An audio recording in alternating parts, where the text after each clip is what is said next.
Dans l'incarnation, Christ se présente comme l'homme parfait selon la pensée de Dieu, celui qui correspond à tout point à ce que Dieu désire. Le travail de l'Esprit consiste à nous conformer au modèle et, alors que la vie de l'Esprit accomplit cette œuvre de conformité, Christ, la vérité de Dieu, est reproduite en nous.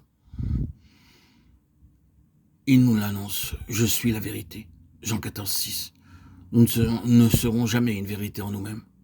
L'homme naturel a été jugé sur la croix et crucifié. Ce n'est pas cet homme-là qui devient une vérité, non. C'est Christ en nous et par un travail intérieur. Le Saint-Esprit reproduit les traits de ce que Christ est moralement et mentalement. Nous avons à découvrir que nous ne sommes pas du tout ce qu'il est. Sa vie est une chose, la nôtre en est une autre. Ce n'est que par notre union avec lui, en étant un avec lui dans ce qu'il y a de plus profond dans tout notre être, en laissant l'Esprit réaliser son œuvre, que cette conformité s'accomplit. La croix, agissant par l'Esprit avec notre plein consentement, brise l'homme naturel dans les parties les plus secrètes de l'être. La vie divine doit pénétrer l'homme intérieur, le gagnant et le remplissant, afin que Christ soit le centre et au centre de tout notre être. Alors les traits de l'homme céleste sont façonnés par cette vie.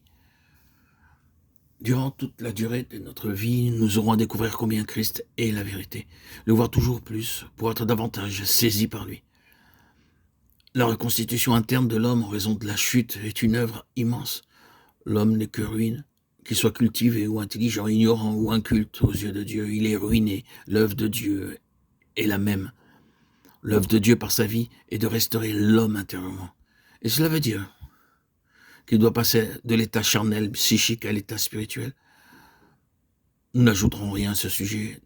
Nous en avons dit quelque peu dans les audios précédents. Je suis la vie, Jean 14, 6. Cette déclaration signifie que Christ est le seul qui possède la vie en lui-même. Christ est la vérité en raison de ce qu'il possède, la vraie vie. Tout ce que nous devons devenir par l'œuvre de l'Esprit est possible par sa vie. La vie de Christ renferme tout ce qu'il est en lui-même, dans son essence même. Ce que nous savons, c'est que la finalité de toutes les activités de cette vie sera la glorieuse et sainte cité telle qu'elle fut montrée à Jean, l'apôtre. Cette vie est pure, sans mélange, limpide et transparente, comme la pierre de jaspe, sans compromis. C'est cette vie-là qui remplira la nouvelle création.